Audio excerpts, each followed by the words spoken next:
presque de l'info. C'est la revue de presque de Nicolas Canteloup.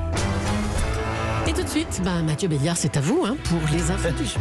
Oui, ma chère Julie, l'info du jour, vous savez, c'est le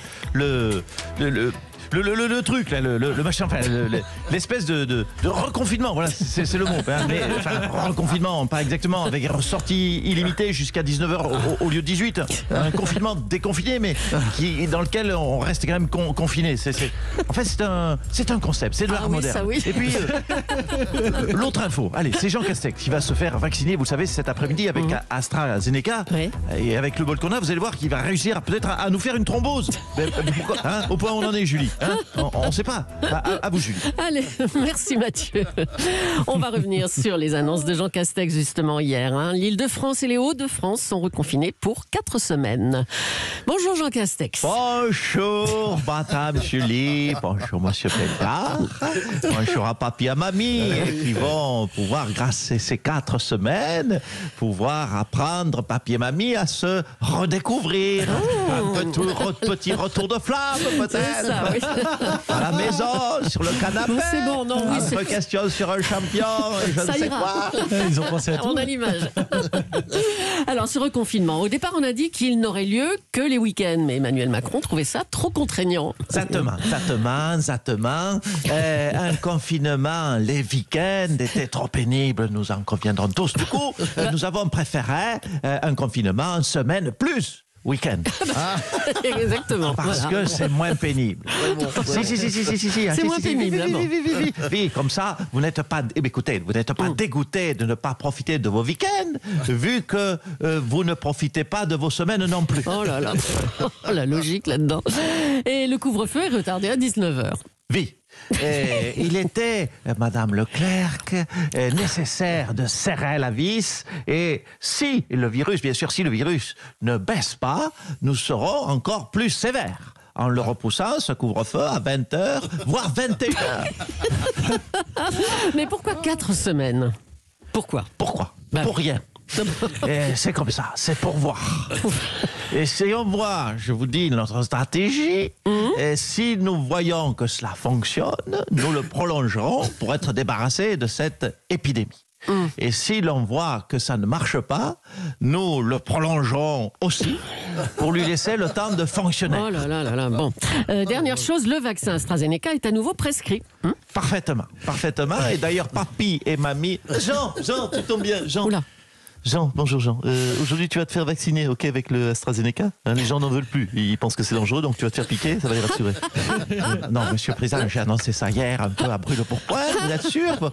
Pourquoi vous n'y allez pas vous-même ? Ça les rassurerait vraiment. Non, écoute, tu commences pas, Jean. Toi, t'es vieux, t'es prioritaire, ok ? Je comprends que tu aies peur que ça se passe mal, mais sois rassuré. Si tu as des effets secondaires, tu peux être tranquille. Je pense qu'il y a beaucoup de gens formidables qui pourront prendre ta place, tu sais. Puis on pourra se débrouiller. Voilà, allez. Et puis n'oublie pas, pour la photo, pour les médias, tu contractes bien les biceps, que tu sois au moins aussi sexy qu'Olivier Véran. Okay, enfin, disons au moins télégénique, aussi télégénique. Okay, merci. Merci à tous les deux. Ces nouvelles restrictions vont-elles être efficaces ? On va en parler avec le généticien Axel Kahn. Il a eu du succès hier, il revient du coup. Axel Kahn, un de nos plus grands scientifiques. Bonjour. Écoutez, j'ai décidé de ne plus critiquer les mesures du gouvernement. Mais prendre une telle mesure, c'est complètement débile. Non, je ne veux pas critiquer Emmanuel Macron, mais enfin, franchement, ça ne va pas marcher. On est avec ça parti pour 3 mois de restrictions. Vous savez, je suis catholique. Eh bien, ça va encore nous ruiner Pâques. Et pour les chasses aux œufs, c'est foutu. Bon, pourquoi ces mesures ne pourraient pas marcher ? Écoutez, j'ai décidé de ne plus critiquer les Parisiens. Enfin, on connaît tous par égaux tête de veau.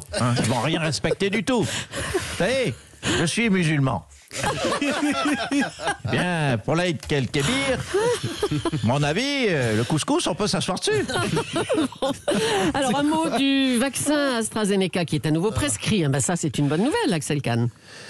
Écoutez, j'ai décidé de ne plus critiquer AstraZeneca. D'accord. Enfin, qui va en vouloir ? Franchement, on est mal parti. Hey, je suis de confession juive. Parti comme ça, pour Yom Kippour et Rosh Hashanah, ça s'annonce mal. C'est dommage, parce que j'adore la carte farcie. Bon, écoutez, on va en rester là. Merci Axel Kahn. Allez, on va parler d'autre chose. Le metteur en scène Alain Françon a été poignardé en pleine rue à Montpellier. Roselyne Bachelot, bonjour. Oui, oh, Madame Julie. Eh bien, voilà, de toute façon, ça, c'était une évidence. J'avais dit, après une cérémonie des Césars aussi ratée. Vous m'étonnez que les gens aient envie de poignarder des metteurs en scène, Oui, mais bien quand sûr. même. Enfin bon. Ah ben, écoutez, ça devait arriver. Elle doit avoir du mal à se regarder dans une glace matin. Aujourd'hui, Corinne Mazero. Tout ça, c'est à cause d'elle. Bien sûr, tous mes vœux de rétablissement à Monsieur Françon. En tout cas, la grogne ne faiblit pas. Les occupations de théâtre se sont multipliées cette semaine. Après le théâtre de l'Odéon, des théâtres à Lille, Lyon, Limoges ou Saint-Étienne, une 60aine de lieux sont occupés.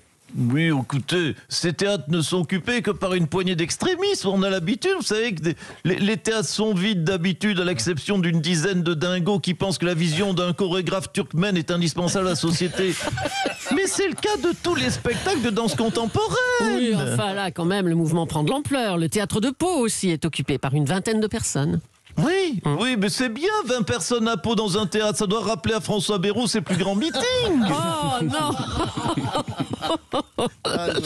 Certains intermittents se mobilisent pour une occupation 24 heures sur 24. Il y en a même qui dorment dans les théâtres. Qui dorment dans les théâtres. oui. Et alors, je pose des questions. Quoi? Oui, alors, mais qu'est-ce que ça d'extravagant?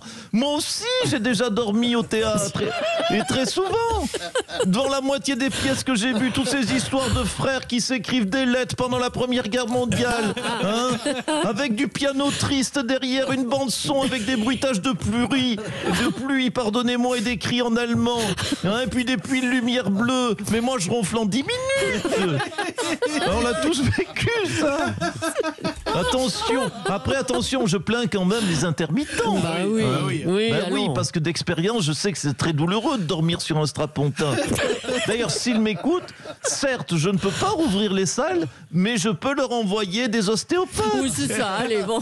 Merci, Madame la ministre de la Culture. On avance, il y a des stratégies mises en Oui, place. c'est bon, Roselyne, merci.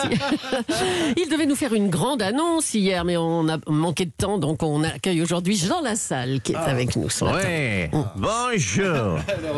Alors, vous savez que hier, vous m'avez coupé le Oui, bon, sifflet. bah, ça arrive. Hein. Alors que j'avais mon Quoi? coton-tige qui est toujours là.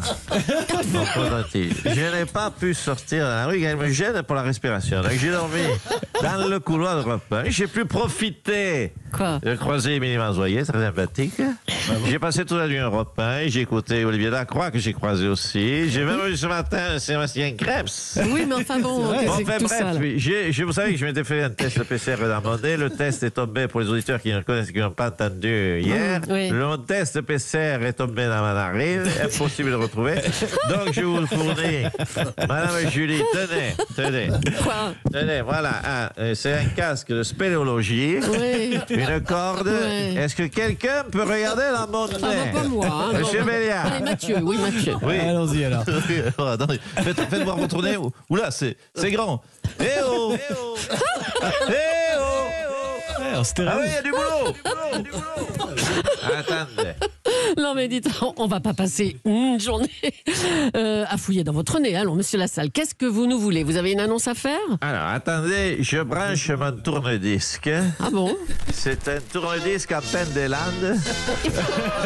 Et le diamant, c'est pas un diamant, c'est une petite pomme de pain à l'envers. Française. Je parle un peu du nez avec mon coton-tige. J'ai décidé d'être candidat à l'élection présidentielle 2022 afin d'incarner oui, mais- la joie malgré les crises. Un Vive la carnage. République, vive les sangliers et vive la France! Alors, ça vous a bouché un coin, hein? Mais enfin, Au-delà de boucher mon Non, mais nez. attendez, Jean Lassalle, on savait, c'est paru dans la presse cette semaine. Oui, cette mais candidature. pourquoi vous n'en avez pas parlé? Bah écoutez, il y a d'autres sujets quand même dans l'actu. Une épidémie, un reconfinement. Vous avez fait 1% l'année dernière. Il y a des choses plus importantes, Non. hein, c'est tout. Et puis pourquoi vous vous représentez d'ailleurs? Vous allez à nouveau faire 1%. Il y a des choses. Hein. 1,2. Cette année, j'ambitionne d'être au second tour, car il faut incarner, vous le savez, Laurent Cabrol est un de mes signataires, il faut incarner l'espoir d'une alternative au président Macron. Emmanuel Macron, c'est la start-up nation. Les smartphones, le nucléaire, le Facebook et la télé en 5G. Moi, je propose une autre voie. La vraie alternance en offrant aux Français la village-nation. Les téléphones à cadran, les feux de cheminée, les pigeons voyageurs en termes de communication et les soirées qu'on passe à tricoter un pull sans manche. Admettez, je serai le seul à proposer cette nouvelle vision néo-moderne de la France pour 2022. Maintenant que quelqu'un peut m'aider quand même à retrouver mon coton-tige, où il faut que je fasse venir un peloton de gendarmerie de haute montagne. Oui, faites donc ça. Faites ça. Bon, vous savez,